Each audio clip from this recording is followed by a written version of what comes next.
All right, what number are we? 15th regular meeting. Kyle, would you please lead us to the Pledge of Allegiance?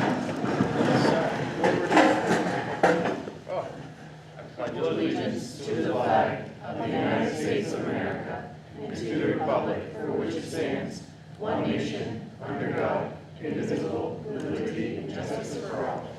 All right. It's like I was trying to like.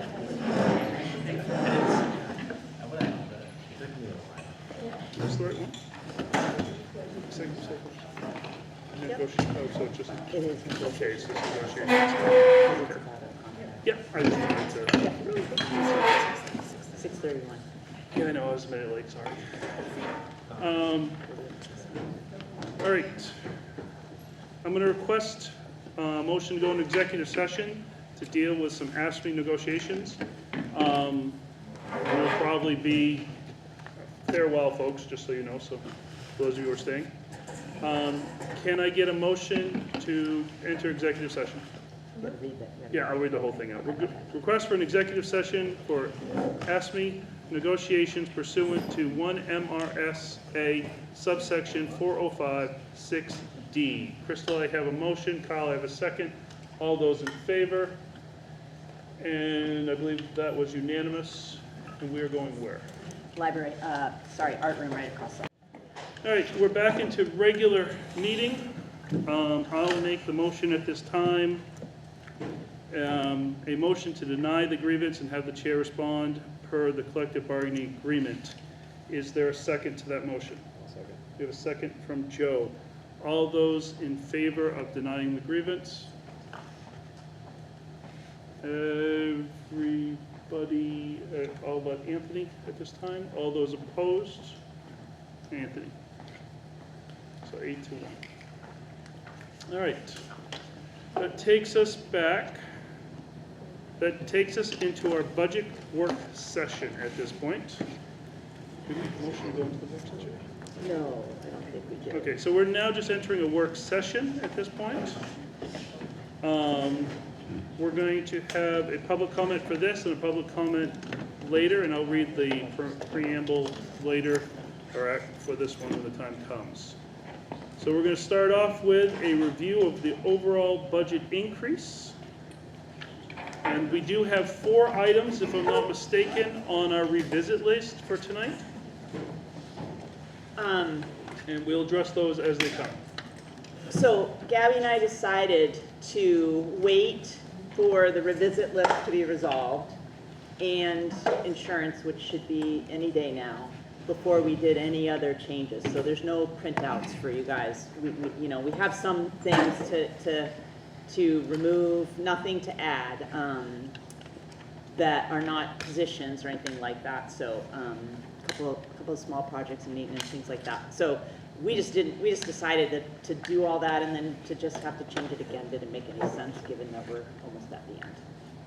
So I'll just go through. We had a bunch of questions from last time, so I'll provide that information. Question was asked around superintendent agreements in the high school. We have 30 students in the high school who are on superintendent's agreement. 5 of them are staff children. I will note, however, we have 25 students who live in our district who have superintendent's agreements to go to other high schools. So Edward Little, Spruce Mountain, other than that. So it's a wash. Like it's basically the same number of students who leave and the same number of students who stay. They're and all kinds of reasons why kids are coming and why they're going. Question was asked around the total of lacrosse. So participants last year at the high school, 28 boys, 20 girls. The anticipated numbers, you can see this year is an increase for both groups. Total cost for this year, picking up the full, for next year, picking up the full amount is $20,205. Middle school, you can see the participants last year, 27-18. We did not host the girls team. That was still under the rec GYA last year, but we will be picking that up next year. So it's enough for a full girls team, and the costs at the middle school are $12,000. I want to ask a real quick question Yeah. here. It shows my ignorance of lacrosse. Okay. How many players on a? It's like soccer, just like like soccer, 11, yeah. So 11. I just was curious how much does that mean? Yeah. So 18's enough for one team, right? Like you have subs, yeah. Okay, thank you. Gate receipts, so gate receipts in 24-25, 19,600. We added prices, but then Evan provided some additional information. We actually sold 2,000 more tickets, so we actually brought in a decent amount of revenue for gate receipts. That's all spent on athletics and the things that we don't put in the budget. So it's what keeps the budget. I thought that was mostly just refs. It could be refs, it's game Okay. workers, it's some of it may be supplies, but like you need a lot of people to run events and things like that. And if Run I'm not the clock. mistaken, to clarify, this is just football and basketball, the only two things we charge for, right? That's pretty much it, Yeah. Yep. This is small, but you have the document in your folder. I put it in the folder for tonight. So these are estimates. Evan and Ryan worked on this, but this is all this fundraising that happens by these teams is happening in boosters. So like the high school's not holding on to this money. So we think, this is his estimate as to how much those booster clubs are raising. So don't hold us to that. Football obviously raises the most. It's the biggest team. It's the most expensive in terms of the equipment that they have. So last year was 20,000. They anticipate next year needing 30. Lacrosse, the huge number of 39, but that was the startup year. That was part of the agreement of getting the team back onto the district dime. For this year was that big fundraising effort, and then everybody else. He didn't have information on soccer, basketball. Like there's some teams he just didn't know the information because it's not stuff that we manage. Carrie, Yep. that money, does that get turned over to the school? No. So it just stays with It's the boosters. club, Yeah. Okay. Yeah. The coaches ask and plead. Yeah, the kids fundraise and then they use it for whatever the coach. Yeah, so you guys never see that. Nope. But we own the stuff once it's purchased, correct? That, if it's stuff, yes, correct. It is not booster stuff. Like the Yes, uniforms, or if they uniforms, buy yes, it's anything all like for the that. school, correct. So they meet our standards Correct, and everything. 100%. Yep. Yeah, the coach, like Mike Hathaway is going to be directing. No, how I understand, that but it's equipment. still, but it just. Yes, it is our equipment when they purchase it. Again, that's small, but there was a question around a projection for this year. Gabby, I don't know if you want to say anything about it, but right now you're looking at potentially being around 1.64 million left over, which is somewhat in line with when we did that analysis the last sort of like 7 or 8 years. It's somewhere between 1.2, 1.4.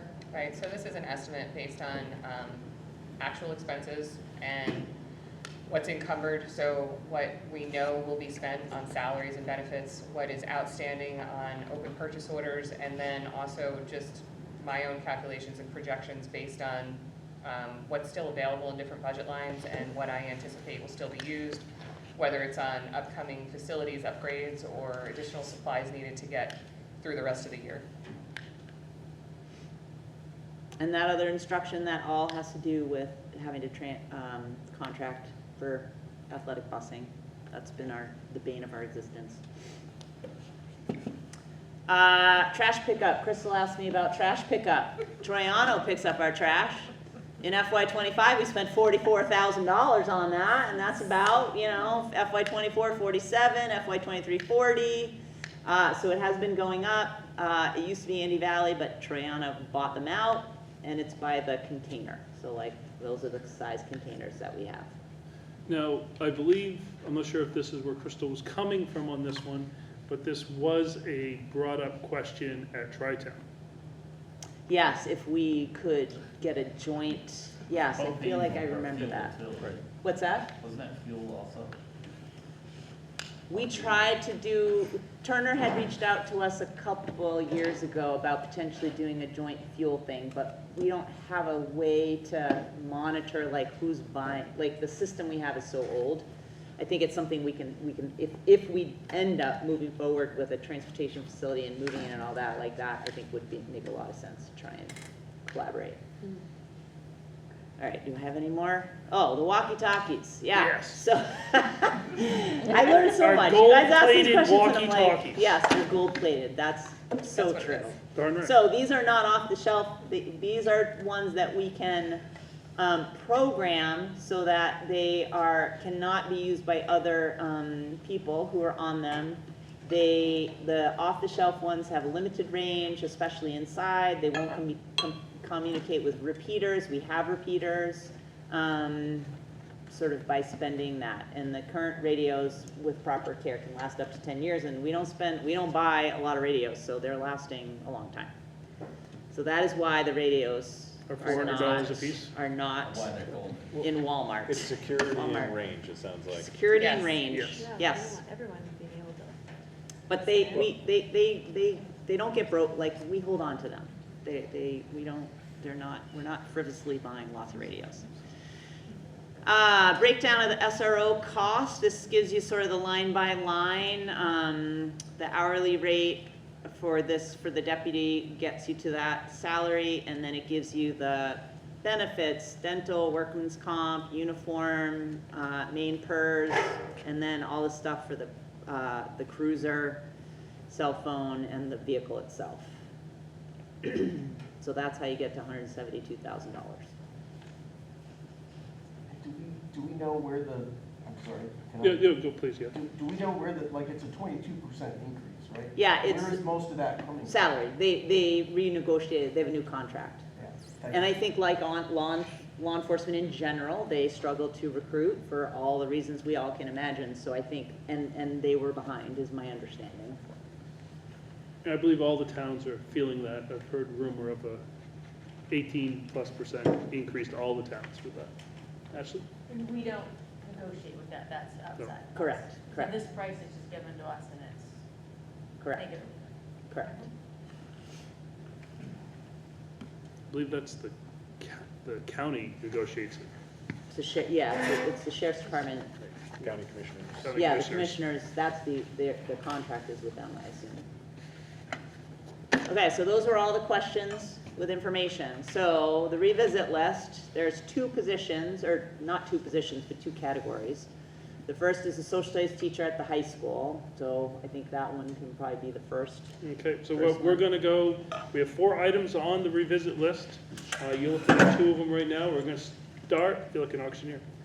We're gonna start with the Levitt Area High School Social Studies teacher. This is an add-in of $72,700. Do we have a motion to add the social studies teacher into the high school for $72,700, unless I hear a lower bid? We got a lower bid, or are you doing the 72.7? Kyle's all in for 72.7 with Crystal seconding. Any discussion on adding the Levitt Area High School Social Studies teacher? The only reason why I didn't jump on that motion was because I want to tie it to item 2, which is a deduct, so that it nets out. Okay. But yes, I support this motion. Ashley? Are we gonna get a chance at the end of the revisit list to talk about the budget in general? Yeah, and if you have other questions you want to bring up at this point, and then we have one more meeting where we'll actually vote on it and we can add more questions or other. At this point right now? Let's deal with let's deal with the 4 revisit list first. Okay. Unless you want, and then It's semi-related, I guess I'll each hear me how you want me to go, whether I can pause or not. Looking at Gabby's projection of being over under, we're gonna be under 1.6 million projected for the year. If I'm right. So that's 4% of last year's budget. And we're looking to decrease this year's budget by 1%. We were over budgeted by 4 last year, so overtaxed our citizens 4% on our budget. It seems reasonable that we can decrease the budget by 1% and still have all these items in there if we're consistently way over budget for the year. 1.6 million is a lot of money. When we're nickel and diming trying to bring the cost down for taxpayers, and we're saying this year we over budgeted $1.6 million. well, we need. So I think have a that's time- hard because that 1.6 million. I'm not disagreeing, but I'm just saying, I'm understanding that comes from, I don't know, however many number of lines we have in our budget, but that's a total of all those lines yes, going over. But that usually comes into play, I think it's mostly teachers, isn't it? Yeah, It's so mostly we, staff, because so- you don't always know what you're hiring for staff. correct. Is So where we're most of- budgeting for what we have right now, but we don't know who will not be here, who the different people are, what their benefits will be. So, I mean, we budget for what we have in front of us. And it just, sometimes it changes. So, and absolutely, Or and we have that's, positions that we don't fill, so then they're not, we don't spend that money, but we're trying to fill them. and we can absolutely go line by line. That's why we go line That's by the line. projected. Yeah. So if you see, if there's any particular line, we can always narrow it down. That's where we see actual spend and so forth. I don't know if it's necessarily going line by line, but I did that on my own. Yeah, But it's, just because there's a social study teacher necessarily, it's that title isn't put into the budget. If it's determined that it's needed and there's funds in the budget, they can just be hired, correct? no, we'd have to designate the funds from certain sections. Like, we have a teaching reserve. So we could use up the teaching reserve to hire that teacher. But that means if we all of a sudden, part of the teaching reserve being there, which is 100,000, I think? Yes. Yeah, that is to cover if all of a sudden we have 6 elementary school kids arrive at Turner Primary and then all of a sudden we need another teacher or something like that, whatever the numbers are to screw things over or something like. So you try not to, you don't budget with that reserve. That reserve's there in case something bad happens. No, I'm not referring to the reserve, I'm referring to the budget. So we're under budgeted by $402,000. That's a projection, though, it's not guaranteed. Okay, but let's say it is, let's say it's under budgeted. You can just hire a teacher out of that $402,000. No. And the reason not is because that's divided amongst many different areas. A lot of it's in teachers section, but not necessarily. Some of Regular that, instruction includes all the supplies, like, it's not just personnel. Is that what you're saying? yeah, you're saying, yeah, we can't, so it's, How come we've moved between warrants before when we are? well, then we'd have to do it. I'm saying we'd have to make a motion and vote and do it. Yeah, so it's Yeah. doable. It is doable, but we gotta pick out the ones we wanna cut. So you need to go through we need to tell them what ones we wanna cut out of the budget. Are you suggesting you want to add the position without increasing the budget? No, I'm saying if you didn't, I see, Anthony, I get you. if there are going to be leftover funds at the end of the year, what's stopping the district from just hiring, bringing that position forward to just hire without board approval at the beginning of the school year? And just assuming that there's gonna be enough to cover it, because we're gonna be over budget anyhow, because we are every year. You guys have to approve the position. We can't just Right, create it. approve the position Yeah. when you bring it forward, but it doesn't have to be necessarily in the budget. You can bring forward a position Just, at any yeah, point in Anthony time first, during the second. school year, correct? Yes, now I understand, yeah. So let me just provide you so the current budget we have has about $700,000 in maintenance moved out into the reserve account. So that targeted funds is keeping the budget from going up. Like we strategically, I think maintenance is only up like, what's the percent? But we moved over $700,000 out. So if we had left it in there, maintenance is up 2.13%, no, that's facilities. It was, if we hadn't moved those out, it would have been up 10 or 11%. So thinking about that leftover money, that's how I see that is, we can either start to move more money into carryover. So there's $600,000 in the revenue line that we're carrying over, pulling it from leftover money. So that's one option, like we know we have enough money left over, so let's increase our carryover so that we're using that money, what's left over, to sort of reduce the budget impact is one option. What we did for this budget was use that money to eliminate the significant increase in maintenance to be able to do those projects. So I think those are the things that we sort of like in our minds, yes, we know we have leftover money, so the question is, do we put it back in as carryover to reduce the budget impact because there was leftover? Do we use it to create reserve funds, purchase land, do those things and not have them go into the budget? So I think those are like the competing strategies, I think. So basically, yes, we just can't go higher, we have to vote on it. That's what I was referring to. We just can't go, we have to make the motion. But the money, it's just, I guess, where you want to use the money. It mostly goes into grounds, like Carrie was saying. But Anthony, please. Monies are fungible within a warrant article, is that correct? Yes, as long Yes, as the within the warrant warrant articles. article. Not across warrant articles without. You guys have to act. Yeah, okay. So if of that, whatever number it was, 400,000. Sorry. If only 30,000 is in warrant article 1, only 30,000 is available for use for teacher salaries. Correct. Without some kind of action to say we're going to take money from this warrant article and stick it in there. And this isn't necessarily available till next year, right? Yeah, it has to be audited, like Yeah, this isn't actually. This isn't money we have right now. Right, Yeah. so it's a This is a year year away. out from being available to put in reserves or to use as carryover. We have last year's, that is what we're dealing with last year's numbers, Right. which we sent last year's money, we made votes, I know you're still, we made votes and sent that to special ed, right? Yes. So yes, a lot of it was to cover special education, but also other instruction because of the transportation expenses. Yeah. So that's what we did with last year's big carryover difference. Joe? I don't think I need to add anything. Okay. Yeah.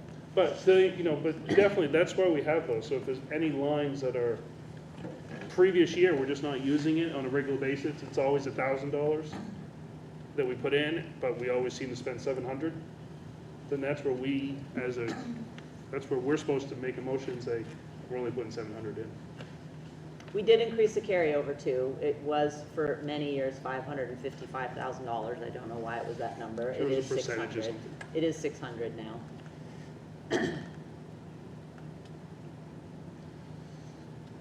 So right now, we have a motion and a second to put into the position at an estimated cost of $72,700.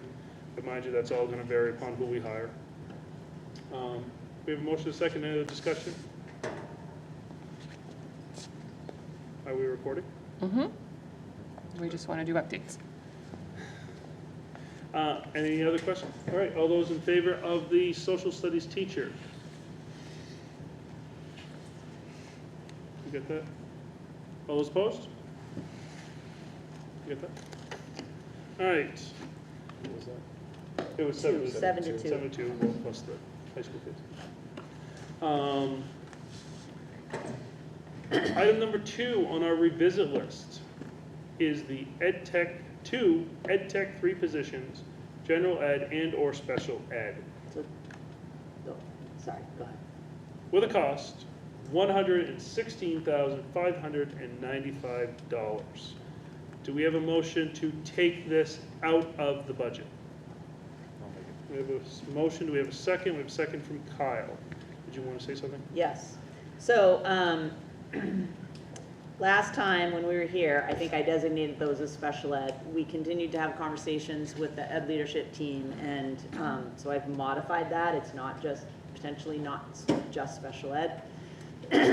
What I would love the opportunity, before we eliminate both of those, is to bring them back on the 9th to look at, with all the other changes we've made, and then making a decision on those in terms of the overall increase or decrease. Just because especially the special ed one, it's entirely possible we'll have to come back and ask for it anyway. It's a little bit, it's very, very tight. It's very, very tight. So they are open positions. We can eliminate them. I just wonder if we can have the conversation on the 9th, once we see what the impact of insurance is and any other reductions that Gabby and I have put in related to just other things. So that's all. Any other discussion?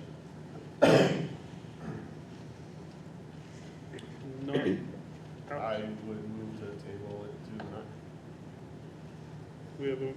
We have a motion and a second to table it to the 9th. I'll second. All right.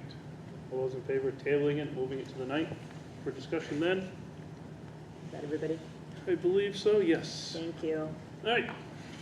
That takes us to revisit list number 3, the Magic School AI instructional resource of $6,200. So just provide you just a little bit of information, if you prefer or want, it can be funded out of Title V, which it can, it's an allowable expense, so that's an option. But again, the Ed leadership team discussed it again and continued to think it is the right investment to use a modern tool with our kids. So that's all. Now, I realize we don't have a motion yet, Yep. but if it was in Title V, it would just been one of those things in the back of the book that we don't actually vote on, correct? Correct, yeah. Is there space in there, or is You mean in something has terms to of come money? out? Yeah, It's the professional development money that will be there. There will be less of it next year because we've moved a full instructional coach and a part of instructional coach into that. So there'll be less PD money than we have had, but it's still a decent amount of money. I don't know, Teresa. Yes, it is a decent amount of, well, it is, we still have money. Again, I don't have any indication of how much Right. for Title I or any of the title grants. We have heard that we haven't heard the chatter that we heard last year, and we're supposed to find out by the end of April, which probably won't help this. But at a cost of the $6,200, like Carrie said, it's an allowable expense. It could be covered through Title V, and it would reduce whatever funding was allocated to the schools for PD, which would be about, well, there would be about $1,000 less per school. But if it goes in the budget, then it would be split between the schools' software line, like that's where it would go, regular instruction. For the middle school and the high school. Yeah, middle school and high school, sorry. all right. Do we have any motions out? We need a motion to have discussion. Yeah, I know, so that's what I'm asking. No, a I'm motion just to. asking, yeah. Yeah. I'll, Is your motion to put it in the budget or request to have it put in Title V? I'll motion to put it in the budget. go ahead. We have a Yeah, motion to put it- I'll motion to put in the budget for the 6th. So we have a motion and a second. All right, we have a motion and a second on the floor. You pick a name. You got Alex and Joe, so they both were motioning, so. All right, do you want discussion? Sure. My thought here, it's a rather negligible amount of money, which isn't the issue. We had spoken earlier in our session about AI very briefly, and I believe it to be a topic that is impactful enough that it should have a policy behind it that's discussed by the board, decided on by the board. The amount of influence that it's going to have on kids and teachers both, I wouldn't mind getting feedback from teachers in this, in whatever fashion that may look like. But just because it's in the budget, I would hesitate to purchase the software and institute it until we have a policy behind it. Would be my thought. I'm going to, I know we've had this discussion. Do we have a policy discussion coming? So literally, we just signed up for a webinar. Yeah, so Establishment policy. there are practices in place, and there are some procedures and protocols that have been put in place because it's changing so quickly. A policy is not what common practice or has been suggested, but rather to have policy and rather than have protocols and guidelines. We can weave in into our acceptable use and student code of conduct, which needs to be revisited as well. That's where some schools are tucking it for now, and then the guidelines really get deeper into acceptable use practices. So those are a few options. Is the webinar next week? The webinar, we literally just got a notification on a webinar that's around school policy and AI. So and we signed up for it on Tuesday. So we may get some good ideas there about, how to proceed. Joe? Give information if I can. Yeah, real quick, and then Joe. point of information? Is AI in the strategic plan? I don't remember a specific reference to AI. I did a search, I didn't see it, but I wanted to make sure.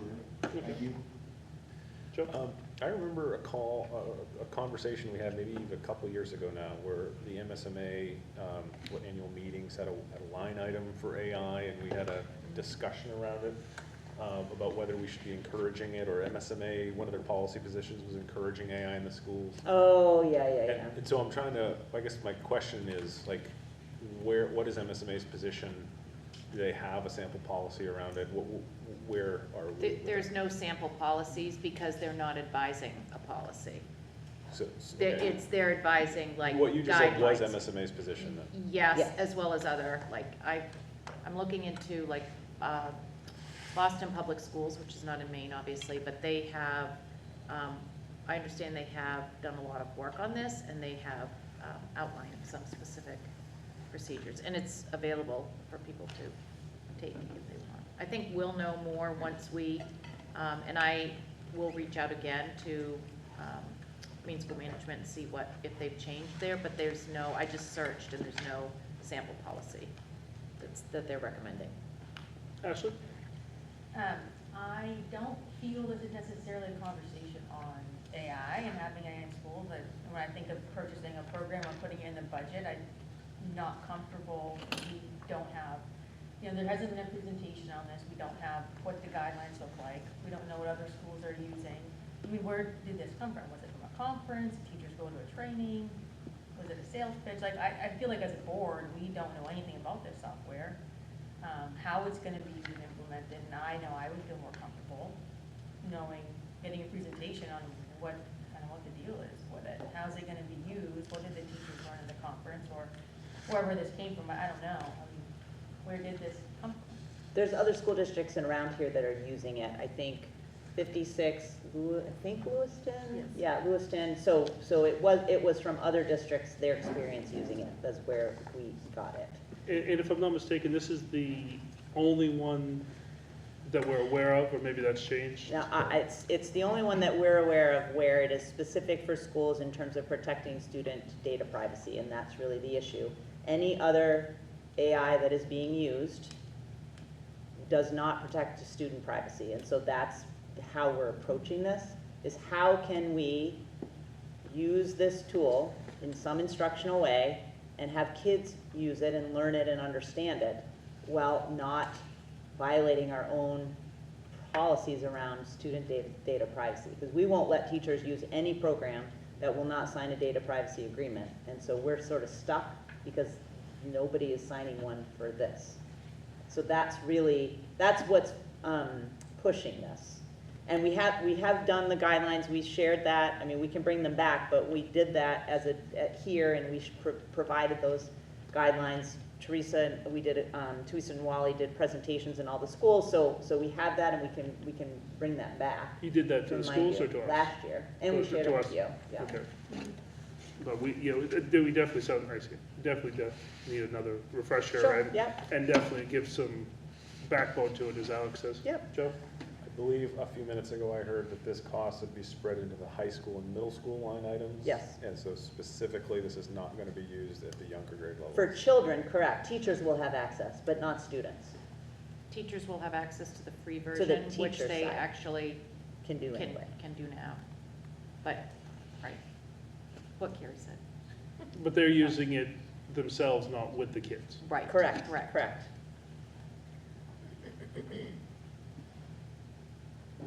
Alex? I'm gonna try not to sound snarky. Well, go for it, come on. So, one of my concerns with not having the board input on AI in any real position yet is the amount of work it can alleviate, and, from a teacher's perspective, how much work it does for you. This is a snarky part. So how much are you taking away by letting a prompt generate a lesson for you? How impersonal are you making the act of teaching? I guess that's my bigger concern, going forward, I guess, is just how much it changes the whole workload dynamic and everything to do with teaching. I will say that at this point, we have some guidelines, and it sounds like we definitely are gonna need another meeting at some point to go over the guidelines and look what should be included in a upcoming policy at some point in hopefully the near future. But teachers currently have complete access. Under some guidelines, they're doing it at home, doing it on the thing, so that aspect's already being Yeah, done. I This is accept solely, that. this is solely around the kids being taught by the teachers in the schools on, this is AI, this is what it does, doesn't do, why you should use it, blah, blah, blah. Jenny and Bree. So, I guess I'm thinking, in the motion range of tabling this till we've actually had some sort of presentation to have a better understanding. My only this concern would be program? that we need to do this, and we don't have time to do a thing. Well, it sounds like even if we don't do it, it can still get put in a budget via the title. Yeah, I mean, So I if you just- guys don't wanna put it in the budget, we're not gonna buy it out of Title V, just Yeah, because. I feel like, I'm just wondering if we can just, it sounds like there's a presentation that's already been prepared. Am I No, the correct? presentation is Oh, on the okay. guidelines that teachers have for the use of AI. Okay. That is the presentation, Okay, so there hasn't been anything actually on this program not this in the program, no. previous years? No. Because we haven't had a chance to I guess I deal with it. I'm just curious how the program works and look at it. I get Bree, Joe, then you. So real quick, I wanted to just draw attention back to the strategic plan, that under Objective 3, integrate digital safety and digital citizenship education in all grades. It is part of the strategic plan, and under that, while it does not have the specific words of artificial intelligence or generative artificial intelligence or any of the acronyms to go with it, that heading alone tells us that we should be integrating digital safety and digital citizenship, which includes developing and delivering a digital citizenship curriculum for all students, develop and deliver parent internet safety resources annually. So I believe through having an AI program, we would be able to continue to have conversations with parents about the proper use for AI with their students, even at home, as teachers are teaching it for digital citizenship in their classrooms. And there's other things that go into the strategic plan specifically, but I do feel that we do have a place for that because it is something that students are using and need to know how to be using it appropriately. And they are going to be using it for their education and are using it in ways that are not favorable at times. Teachers need to be able to instruct the proper uses for it. That is what digital citizenship is. We also have standards with the main learning results. It's not part of this strategic plan specifically, but we do have standards which we will be bringing in a couple weeks from the curriculum under the English language arts about digital literacy.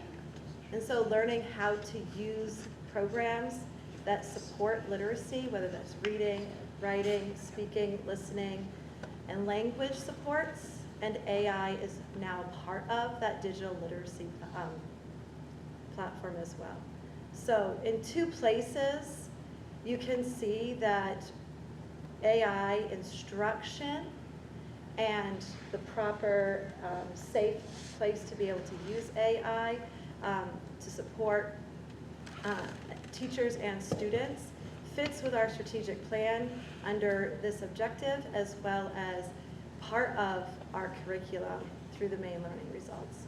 So I would be in support of it. I am fine with, waiting to get a presentation more specifically to AI, to those who have not taken the time to research it on your own time. But again, as Carrie mentioned, it is the more common one for schools to be able to use because it protects student data privacy, whereas other free and open platforms like ChatGPT, et cetera, do not have those safeguards in place. So this one would be a trusted resource that other schools are using as well. Joe? I'm going to agree with a lot of what Bree said, particularly what she said about digital citizenship in the strategic plan. I think it's a skill that we need to be teaching our students about. But I also think it's appropriate for us to continue this AI conversation moving forward. I would like to put it in the budget so that we have the ability to purchase it, but I'm comfortable not actually purchasing it or implementing it until we've had further discussion, if we have the time to do it.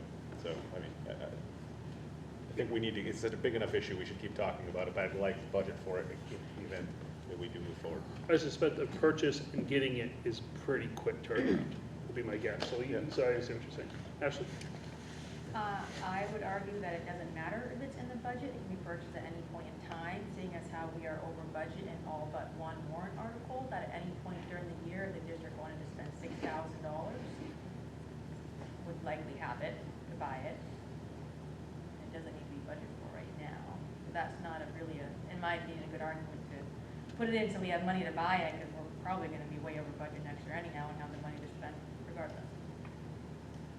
I've always kind of stood against that a little bit. No, I understand you're absolutely right, but we did a purchase recently, and to me, I hate purchasing out of the budget season, because to me, an item doesn't get its fair shot against the whole budget. I think if we're gonna plan, if something we know is kind of out there, then it ought to be part of our budget. But that's neither here nor there. Anthony? I'm so glad that Bree brought up safety. I really am. I'd like to preface my discussion with the fact that our district prides itself on research-based decisions. That's in the strategic plan. In preparing for this discussion, I asked Google's own AI, Gemini, to produce just 3 examples of gold standard replicated research showing that large language model AIs, or LLMs, can increase student learning with no detriment to cognition. The AI's direct response to me was, and I am quoting, "Applying the strictest definition of your criteria, LLM-based, independent, gold standard, and replicated, the honest answer in 2026 remains 0, unquote. If the very technology we are looking to buy admits that there is no proof of its safety or efficacy, we are not making a data-based, research-based decision. We are performing an unvetted experiment on our children, giving them something that someone else asserts is safe and effective, but it is not proven so." Doubtless, AI proponents will point to recent LLM tutor trials to justify student-facing AI subscriptions, but a closer look at the recent data about 3 of the highest regarded AIs reveals a performance track. First, the Bastani trial, the high school math trial study, is often cited because students using a tutor AI saw a 127% boost in practice scores. However, the data also showed that as soon as the AI was removed for the final exam, these students performed 17% worse than the control group. They didn't learn math, they learned how to follow a digital prompt.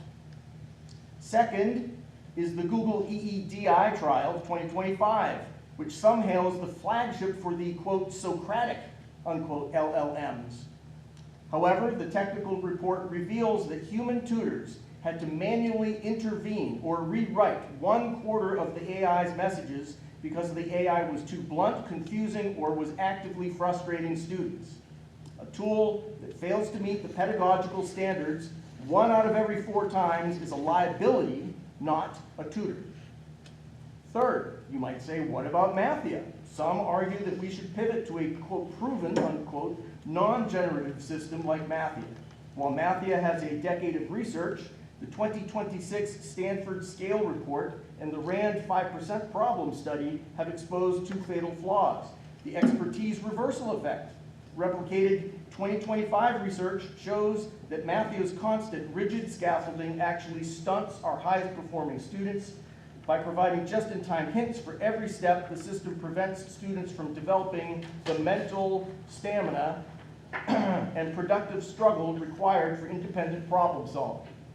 And the disengagement crisis. Independent evaluations now show that only about 5% of these systems independent evaluations show that only about 5% of students use these systems consistently enough to see any gains.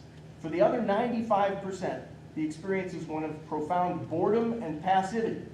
We are being asked to pay for a gold standard that the vast majority of our students find soul-crushing and that the top students find limiting. Now we come to the transfer gap, why performance is not learning. In 2026, the scientific consensus is shifting. We are seeing a massive transfer gap. Students are performing better while using the tool, but they're hoping to transfer that knowledge to the real world. The Stanford Scale Report from March 2026, this is pretty fresh, summarizes this perfectly. AI tools are alleviating the cognitive burden of thinking at the expense of, quote, durable learning, unquote. We are creating a generation of students who can produce a high-quality, quote, product using AI, but who lack the internal process to do without it. And to be honest, let's be honest about this. Anyone can produce a quality product using AI with no training whatsoever. I haven't been trained to use AI. Kyle hasn't been trained to use AI. We can use AI and produce quality products. No training.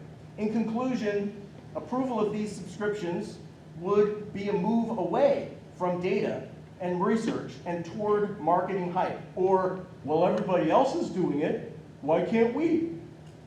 We are being asked to pay for a performance boost that comes at a cost of cognitive debt. This is at a time when we are seeing students having lower IQs than their previous generation. This is recorded, it's incontrovertible that this is happening. I urge the board to reject these subscriptions until the zero becomes at least a 3. Until there is independent, replicated evidence that these tools create durable learning and that they do not harm cognition. Our students deserve a curriculum built on their own mental muscle, not on a digital crutch. Thank you. I brought this forward, and I'll stand by the reason I brought this forward. Yes, I think we need to be able to teach our students, our student body, the pros and cons of AI. We can't do that if they don't have AI, for lack of a better term, to fiddle with, to play with, to see what it does, and see the mistakes it made, to see that it's not perfect, to see all this stuff. The concerns being raised are part of the main reason why we need to have at least the description or the understanding of AI in our curriculum. No matter what we think of it, it's there. It's coming, or it's not coming, it's here. And I'm not saying, and I do 100% agree with Alex, and 100% agree with Joe and whoever else said it, that yes, probably we need to take just a small stance, have this in our arsenal, use it, but let's have a presentation of how it's going to be used prior to implementation. But we can't just hide ourselves and say it's not there and we just assume our students' body will learn how to deal with it on their own. Because they are. They're playing with it on their own. So I think our educational experts ought to take the time and show them what they should or should not do with it. That's the whole point behind it. I don't necessarily want AI teaching math or helping them study for math right now. That's not what I'm looking for.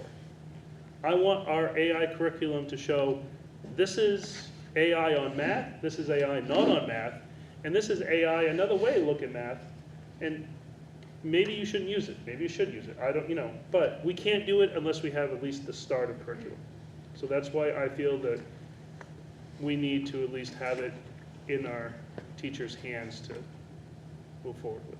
So, and is there any other? Right now, we have the motion of 6,200. I see. To put it in the whole budget. Anthony. All right. So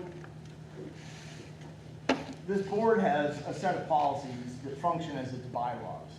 right? One of those policies defines how we adopt curriculum.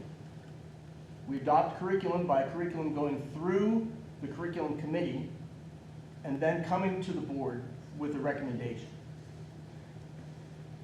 The idea is that administration brings something forward to that committee. That committee looks at a series of options, understands why that recommendation came to them. They might send it back to the administration for another option or something, but they deliberate it there. They make the selections, they make the recommendations to the board, then we have the opportunity to discuss that. We're being denied that entire process. This functions as the bylaws of this organization. We cannot just not obey our own bylaws. So if we want to have an AI curriculum, then that AI curriculum must go through the curriculum committee. And that curriculum committee can take it up and send it to us next year. I'd like to also point out that, I'll leave it there for now. Any other discussion? Bree? I don't like to bring this in often, but it has been brought in before. When we have the federal government making recommendations for the world, for the United States. And in this case here, we're talking about AI, and we're talking about AI in education. And this month, in the month of March 2026, the White House put out their national policy framework for AI, in which they said, and I quote, and this is section 6, educating Americans and developing an AI-ready workforce. American workers must benefit from AI-driven growth, not just the outputs of AI development, through youth development and skills training, the creation of new jobs in an AI-powered economy, and the expanded opportunities across sectors, and then there's more bullet points. I did share this with you. You all can read the rest of it on your own time later. I won't go into it further at this time. But just saying that the White House has put out a policy framework that says that we should be developing our youth and giving them the skills and the training needed. I would encourage everyone to have an open mind and be shifting their thinking about what AI actually does and can be used for, and how it can be, it is not just a, let me tell this AI tool to write me an essay. There's so much more that AI is able to do, and it's not just do my homework, okay? There are different ways that programs like a Magic School AI is going to say, no, I'm not just gonna write that for you. AI is not just a cheat machine. And so I think we need to begin to see that AI is more than what we are saying at the very basis. I think a lot of people view AI with such a negative impression that it's only meant to be used for students to become more lazy, to not use critical thinking skills, and for teachers and students to just get away with a robot doing the work for them. That's not the case. I encourage you, when we listen to a presentation on Magic School AI, to have an open mind about what AI actually is and looks like in an education setting. And I just lost my train of thought. But keep an open mind, because it is not just this machine. Oh, what I was going to say is the AI can only do so much. You still have to have a human who has to input that prompt. You don't just open it up and it just magically performs. The students, the teachers, they have to be able to prompt it to produce. And we have AI in so many different forms. Like AI is your GPS system. AI helps you, if you ever go to like send a text message, or you're typing an email and your email starts to suggest what you might want to finish your sentence as, and that's just in our Gmails, right? That's a little bit of AI right there. But it comes in so many different forms and shapes, and just keep an open mind because there's a lot more to it. It's not about making kids lazy. It's not about making teachers lazy. It's not about offloading and they're not doing critical thinking. You have to be a critical thinker in order to prompt the AI and to be creative and to collaborate. There's so much more to it. And the White House is even saying, AI is here, it's not going anywhere. We need to train our kids appropriately because this is the future they are going to be moving into. It's not replacing careers, it's going to be part of their career. And they need to know how to use it, just like they need to know how to use welding equipment, just like they need to know how to use, to do other machinery and other, doctor things and whatnot. Like, you still have to know how to do all those hands-on skills. You also are going to need to know AI, and it's going to go beyond whatever I even can do in my lifetime. But I want my children and our future children to be prepared for the future. We have seen apps upon apps, social media, etc., video games and all these things that influence our kids, and you can say that there's all this negative stuff out there about technology, but schools, teachers, and education, when social media came out, we didn't teach our kids about the negative impacts of social media, of cell phones, of personal devices. And you can have someone like Dr. Horvath say students spend 6+ hours a day on technology and how negative it is for their brain. Or the other doctors, like Dr. Twangy, who was also in that YouTube video that Anthony only shared a part of it with. But if you watch the whole 2.5 hours, I agree with a lot of what they've said. That technology in general can be negative for adolescents' brains. We're talking about social media. We're talking about streaming YouTube and Netflix for hours throughout the day.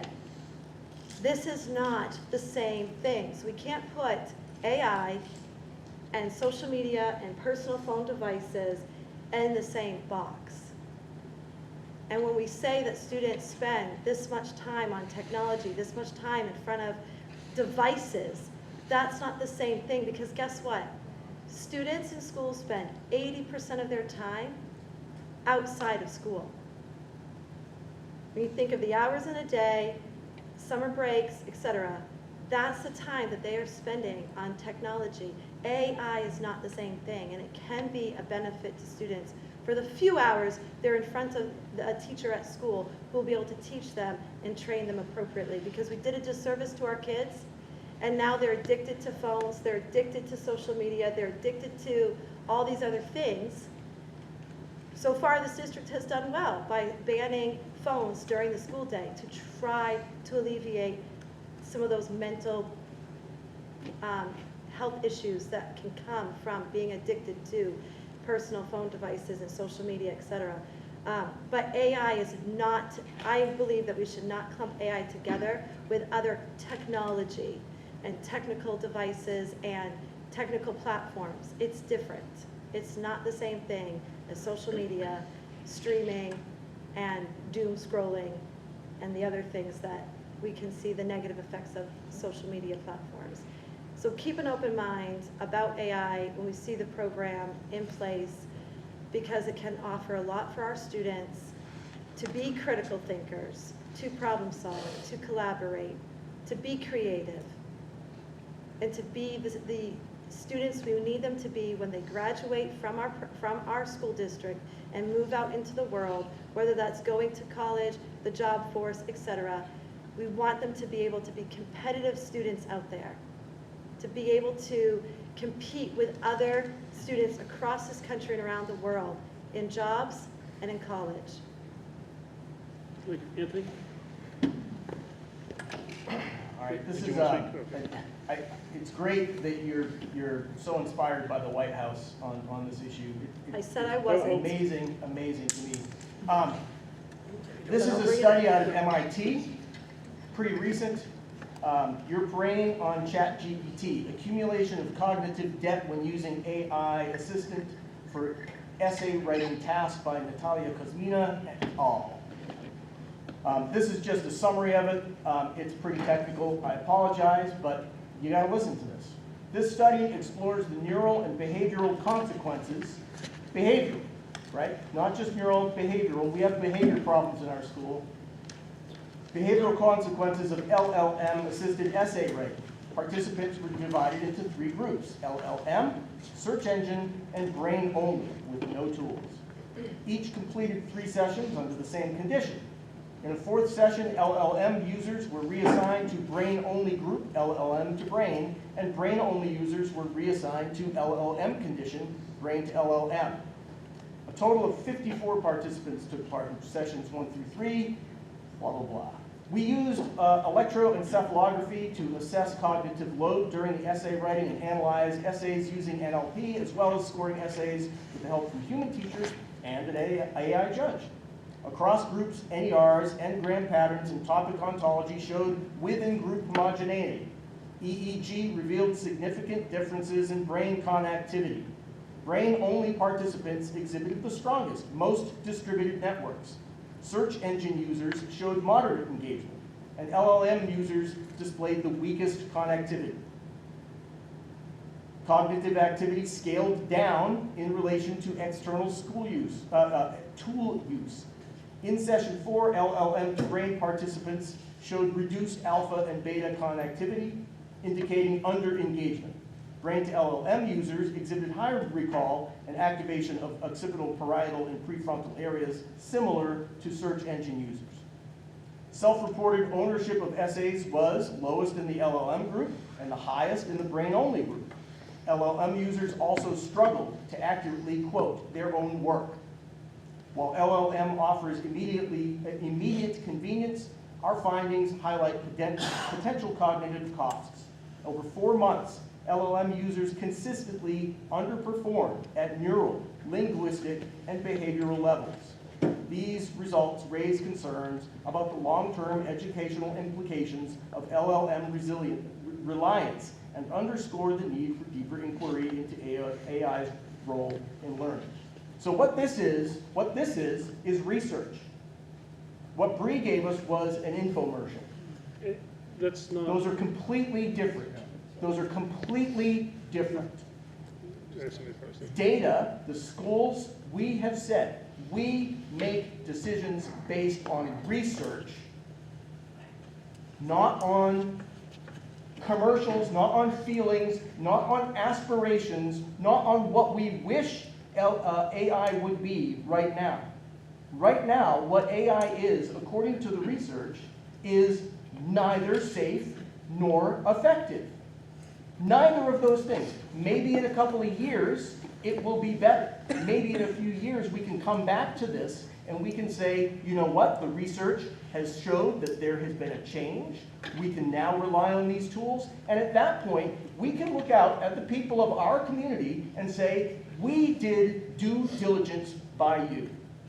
We waited until this was safe and effective and proven so, not just asserted so.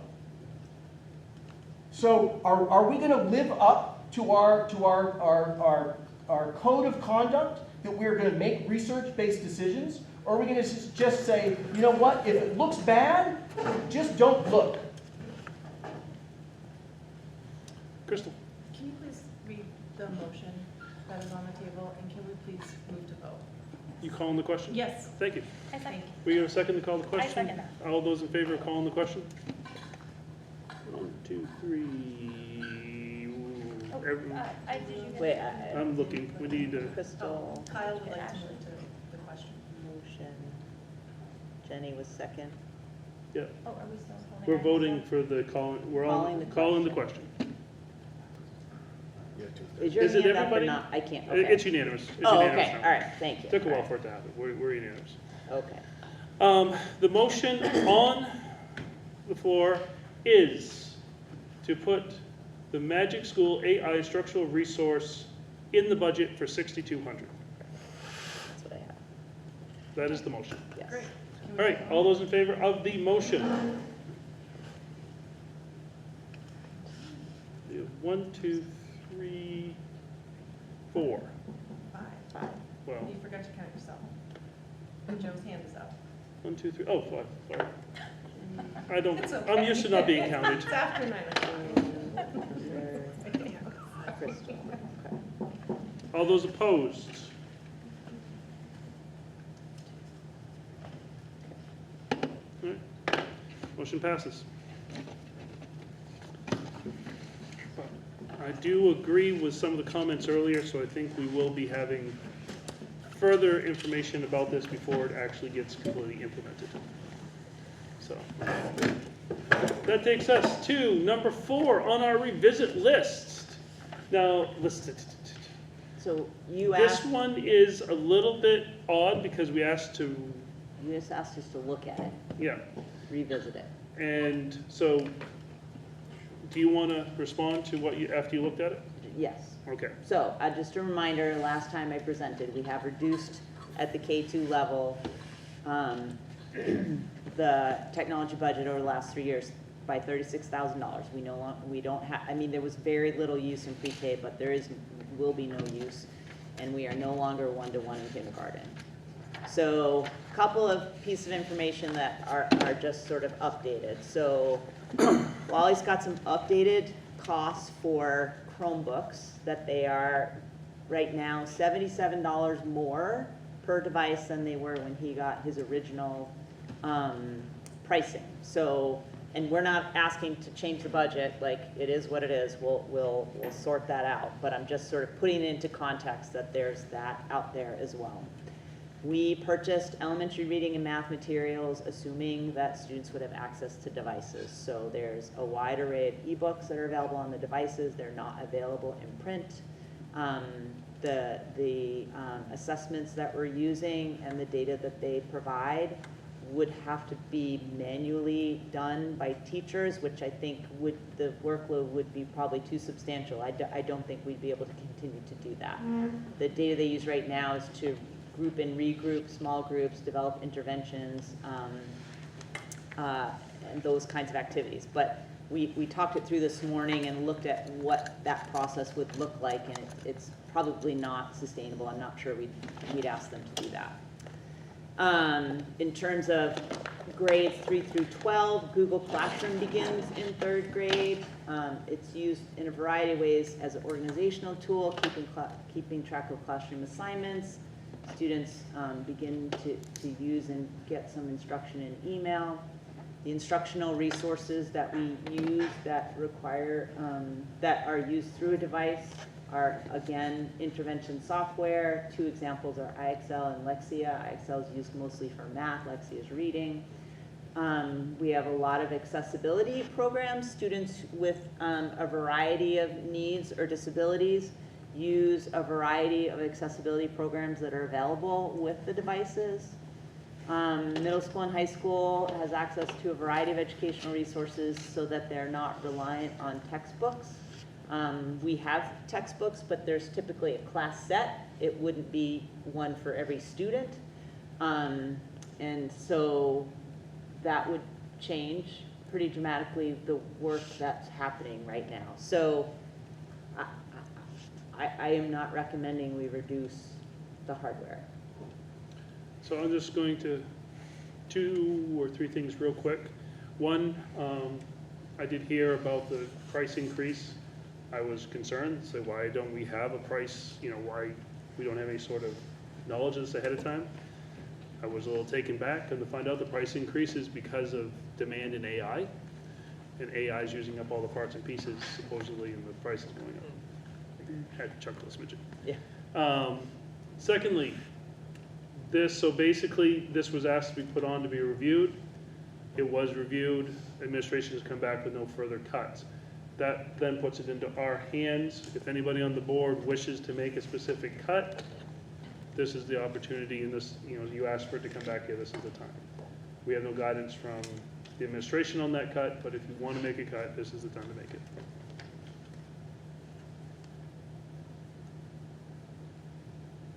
Yeah, I'm not seeing any, so at this point, we'll move on past it. That takes us out of our revisit list. So at this point, Ashley, like we were talking, if there's anything else that you would like to, this is one of the 2 times, this and at the next regular meeting, you'd like to, anything else you'd like to add? You were asking about that earlier. To talk about on the budget or anything? Okay.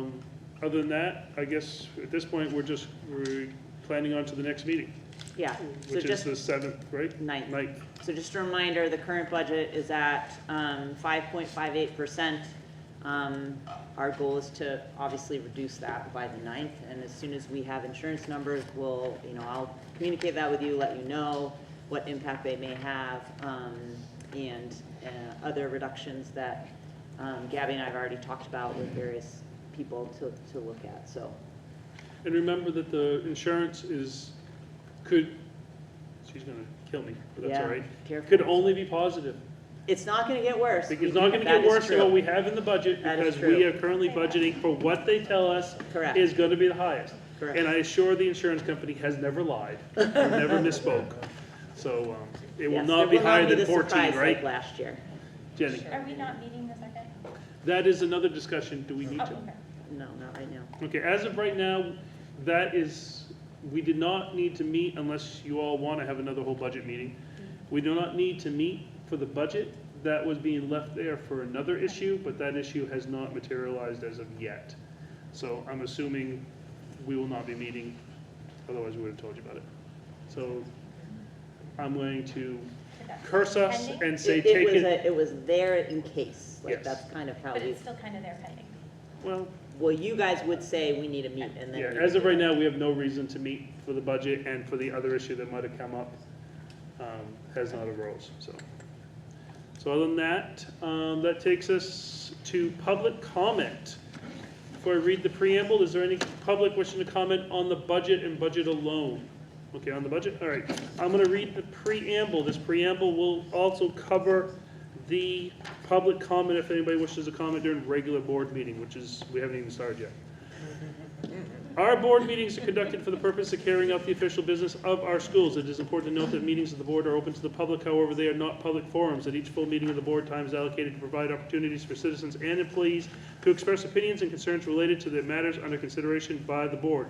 These comments shall be within the guidelines set forth in Board Policy BEDH, Public Participation at Board Meetings. Copies of the policy are available here and on the district's website. I would like to highlight the following. The chair is responsible for recognizing all speakers. We ask the speakers identify themselves by sharing their name and town of residence. Each speaker will be limited to 3 minutes to express their views. Speakers should direct all comments to the board, specifically the board chair. This is an opportunity for the board to listen to the opinions excuse me, of the public that relate to school and educational matters. It is not intended to be a conversation or a debate of issues. We know that school-related issues can be emotional, but we ask that civility is maintained. We will not permit profanity, gossip, defamatory comments, shouting at one another, or comments that disparage or attack individuals or groups. The board is faced with many important issues. For the sake of efficiency, the board discourages duplication or repetition of comments. The board will not permit complaints or allegations against staff members. We certainly care about these concerns, but they are personnel matters, which the board is not permitted to hear in public. If there are complaints against the staff, they will be handled appropriately through our complaint policy KE. To reiterate, this is just highlighted key points. Please refer to policy BEDH for a complete description of our public participation policy. Who would like, Jimmy, please? Please. Thank you. So, I don't know, the AI thing, it concerns me that we just make another addiction to the kids. You know, when Bree mentioned they use AI for what, GPS, where you find things, so how many kids today do you think can just go down to Lewiston, Auburn, anywhere and just find roads, find places without using GPS? I bet you none. You know who can still find all these roads? My dad. He can go find them everywhere. You know what, when I was younger, before all that, I could find all these roads, but now that I just push it into a map, you know, you might know your important ones, but you very seldom, you know, you're reliant on that. You know, it's like when you type something into Google and you ask it questions, you're reliant on that. I think that, I know that in the Title IX thing, that we had some board members say, hey, why don't we let other schools see what's going on, let's feel this out, let's wait. I think it was Joe that brought that up. Let's wait and let's see. Why can't we just wait? Why can't we just have a wait and see approach? I think Anthony made a lot of good points with the research data, same stuff that I found. You know, let's have a wait and see approach. For one thing, the cost of living is expensive. Can't really afford it right now in the budget, or we can, but let's just make everybody pay more. Why don't we just have a wait and see approach? Let's see how other schools do it all, and let's follow, you know, let's put it through the curriculum, the whole process that Anthony pointed out that it needs to go through, you know, but why not just one year, you know, 1 year to wait and see?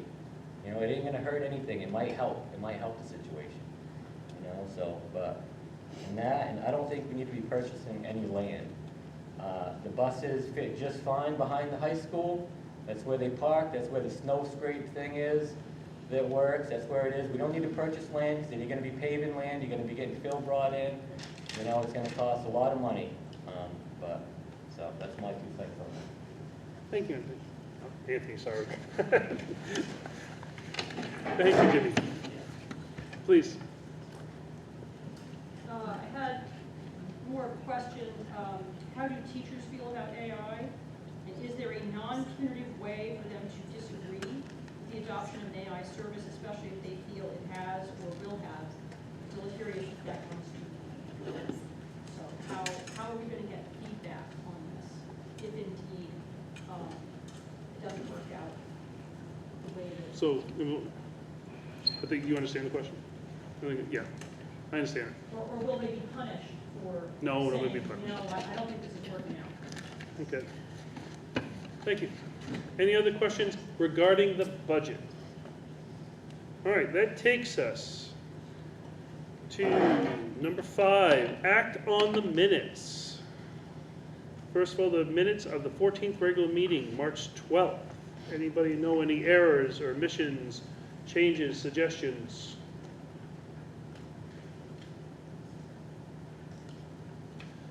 Not seeing any, we'll approve as submitted. Minutes of the second budget workshop, March 19th. Again, any errors, omissions, suggestions, changes?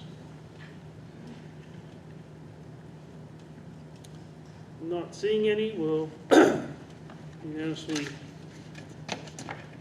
approve as submitted. The board chair says it's been long enough, so the board chair, that is it.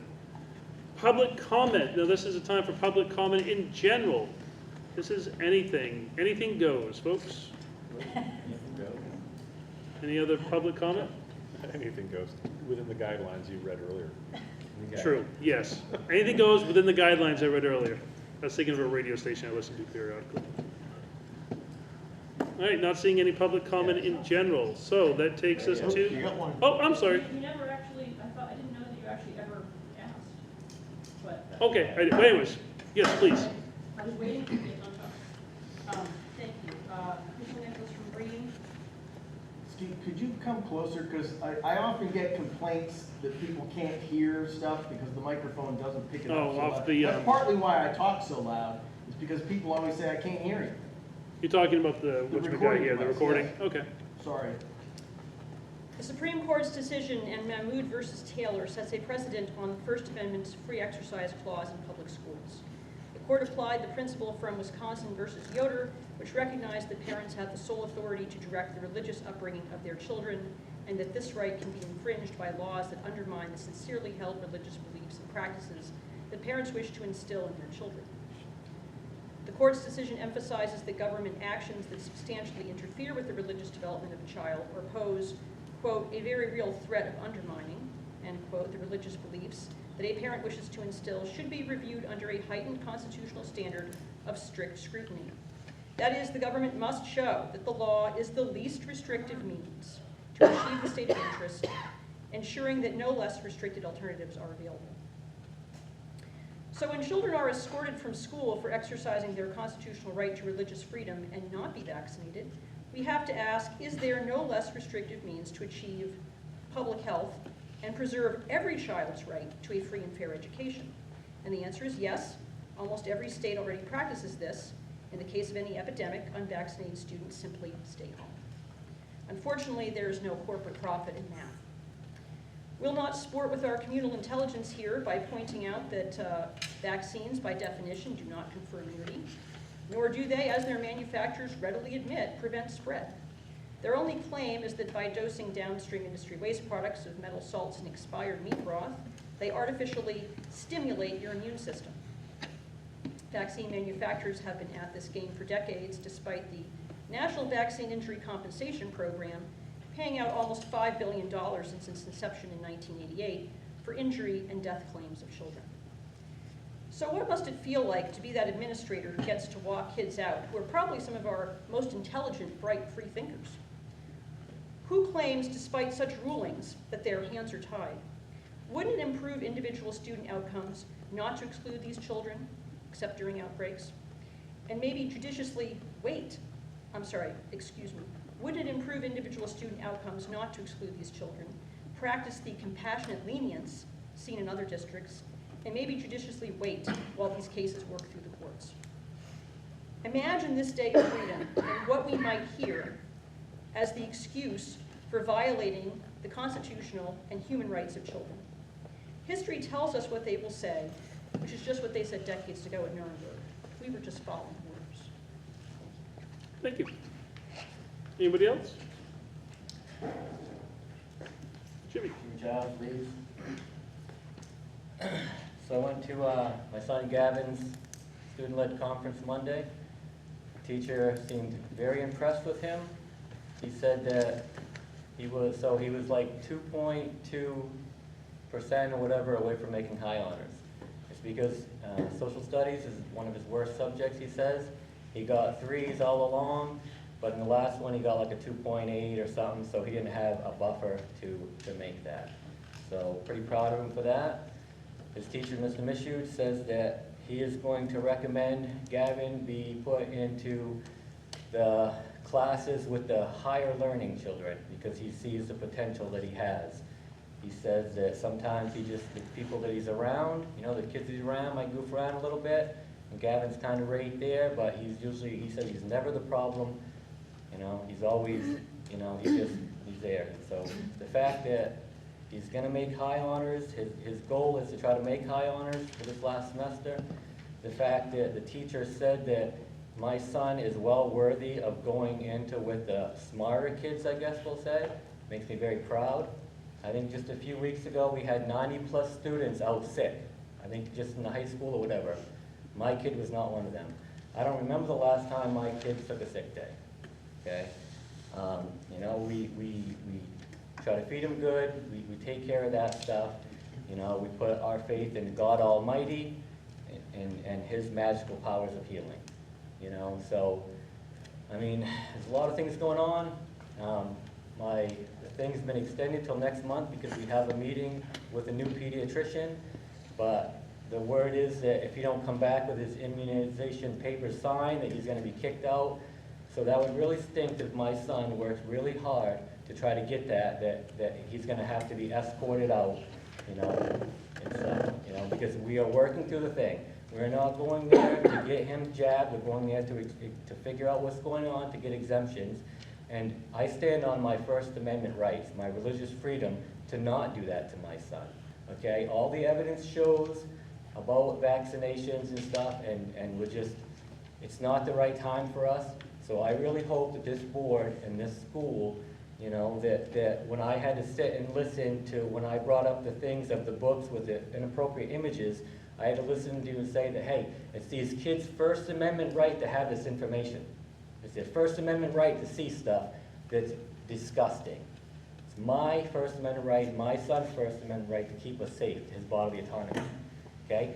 If something happens and he's sick, we'll keep him home, we'll follow policy. If there's an outbreak in the school or something, we'll keep him home, we'll follow policy. So I just ask that, the school year is almost over. It would be pretty sad to have that little boy walked out of the school because of this when he's not sick. So let us just figure this out, and we'll go from there. Thank you. Thank you, Jimmy. All right.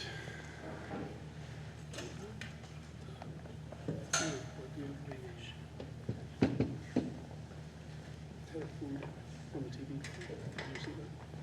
Head of our food department making food on the TV. I did not see that. So, okay, I guess I do have something to report. I'm not sure. I just want to emphasize,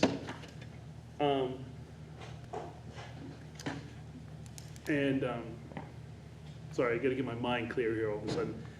Watching the news before I came here, if some of us who didn't see it, are actually Dave Roberts. I saw quite a bit on the news making meals, and there was some competition in Lewiston. It was, I he got a lot of. I he do got- have the details. He got a lot of screen time. I don't know a lot of the details of it, and it sounds like there's only 2 schools, but, There were 13 teams total, oh, so he's in the final and he's 3 one then. of the 4 finalists, and they go Yeah. to states.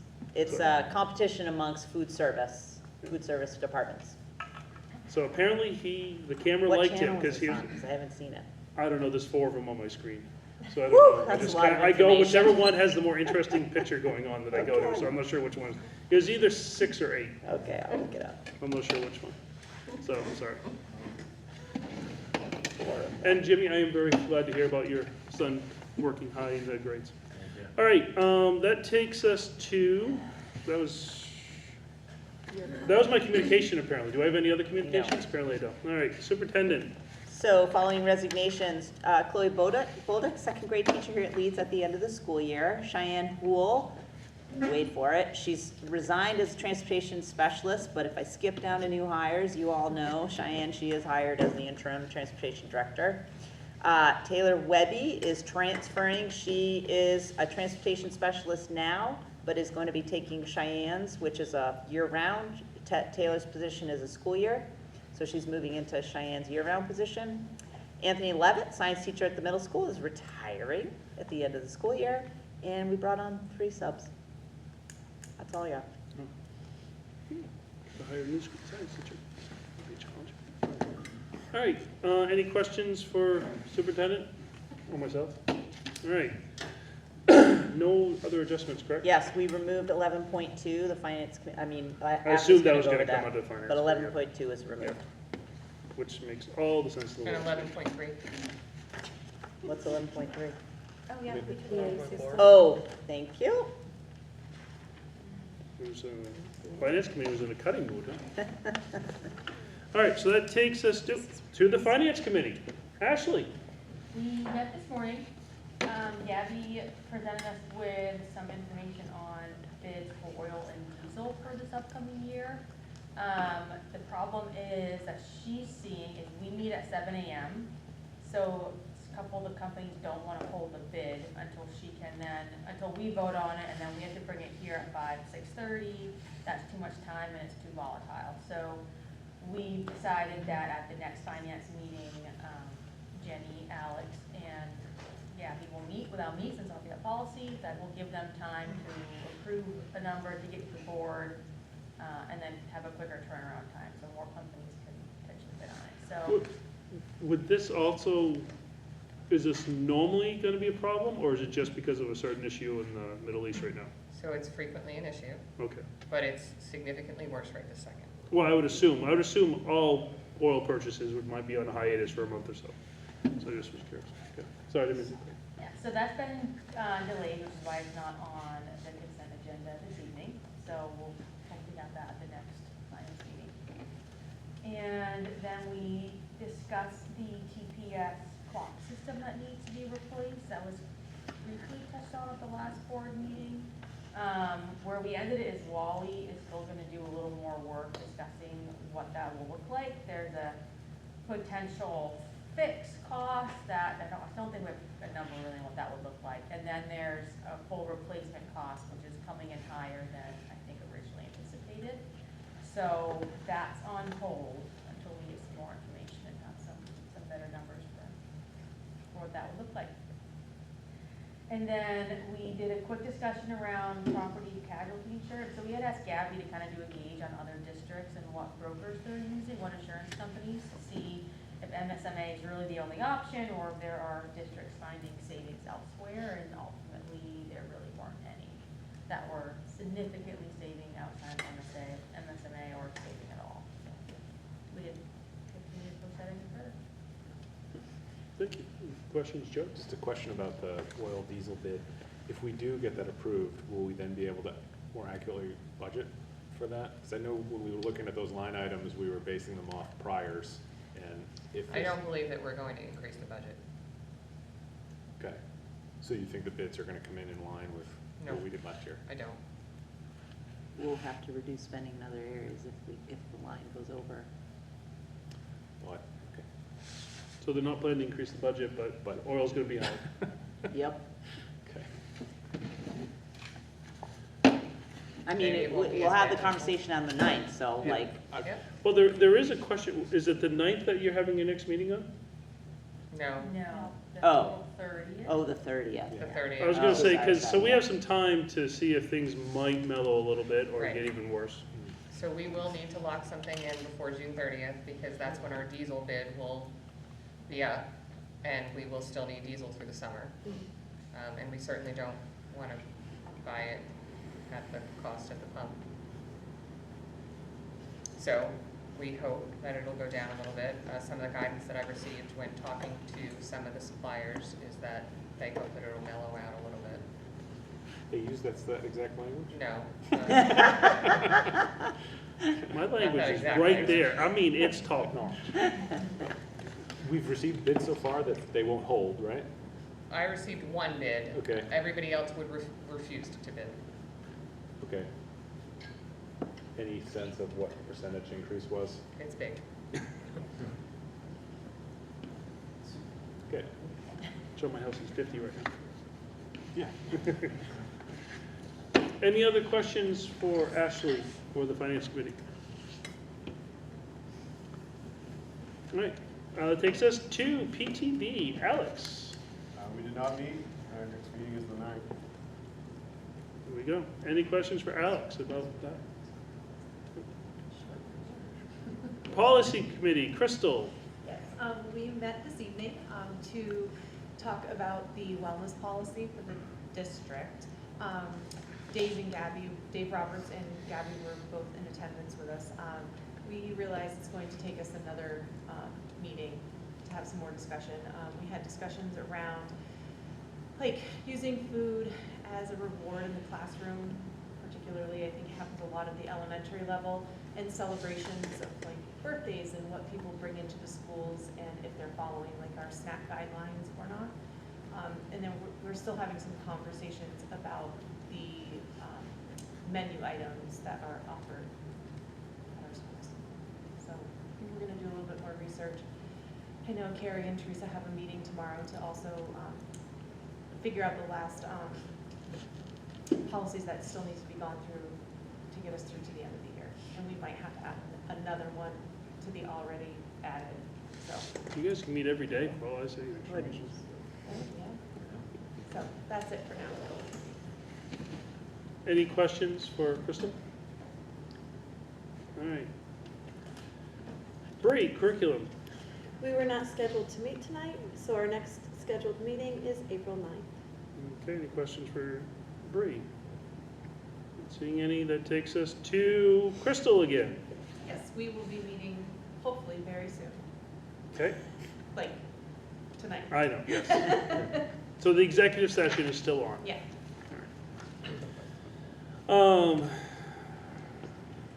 William or Ricky or both? William, apparently.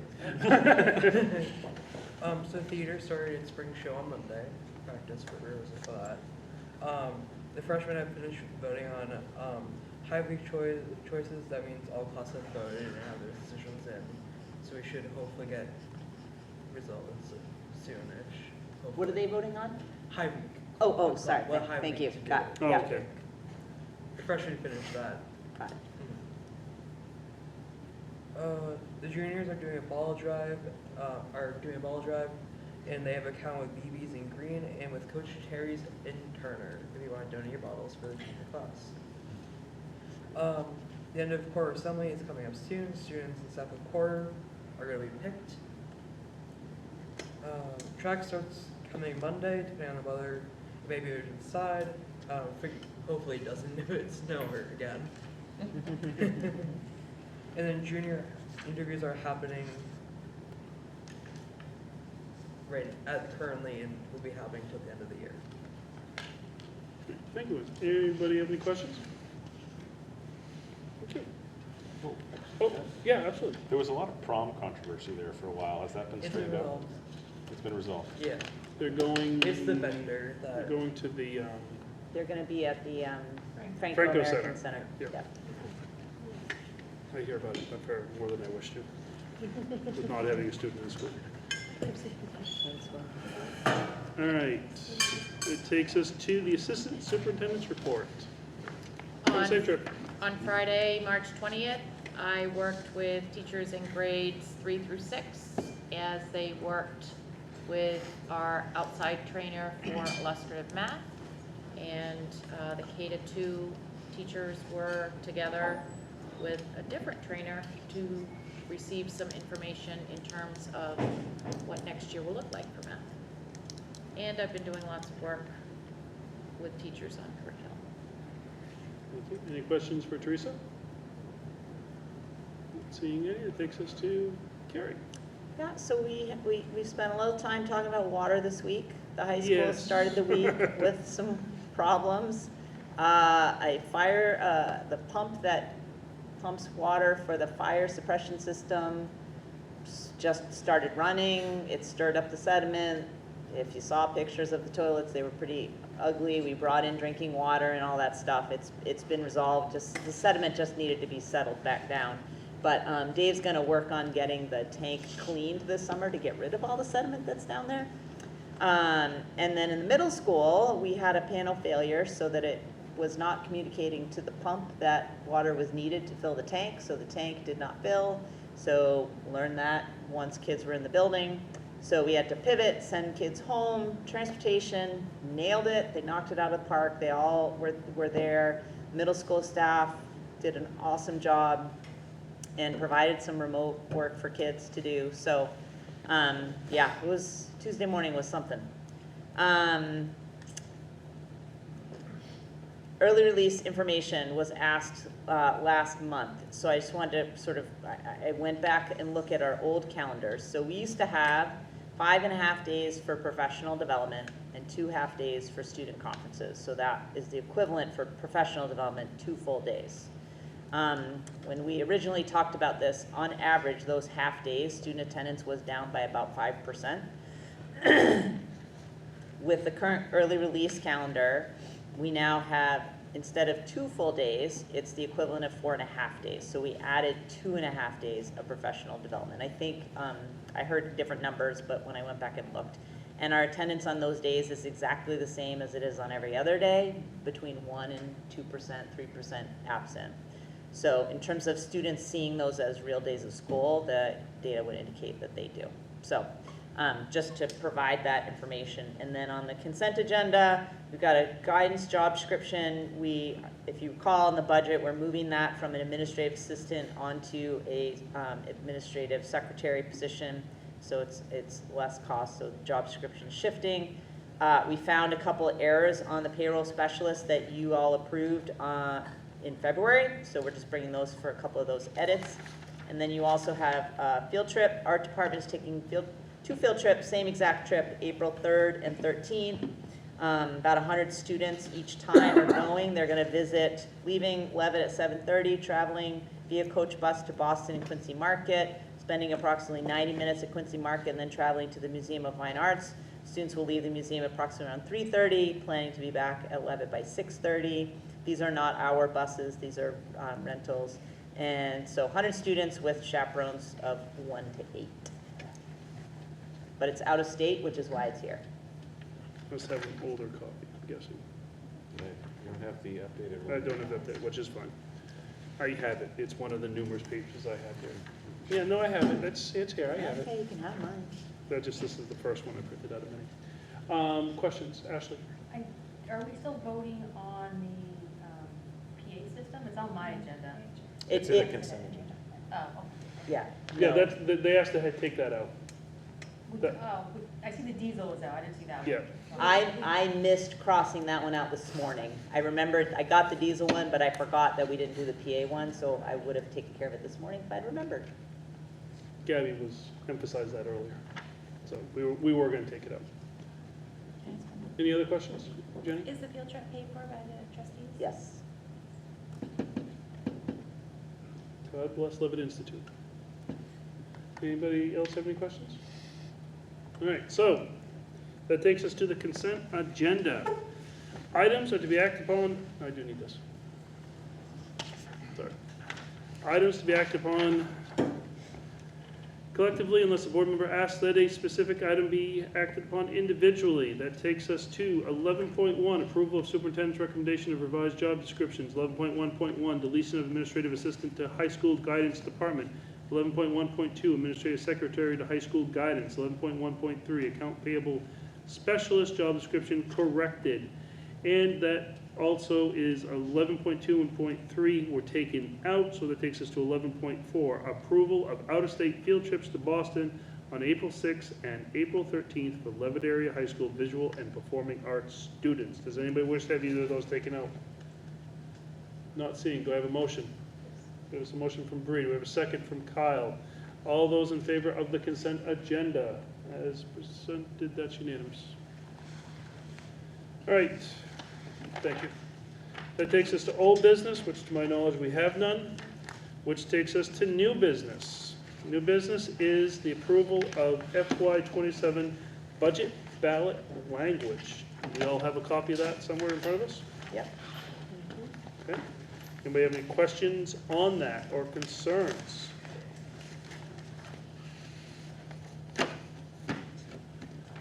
I have a motion to approve it. Motion by Kyle, second by Joe. Now, actually, does anybody have any questions on it? This is what we hand out at the budget meeting, correct?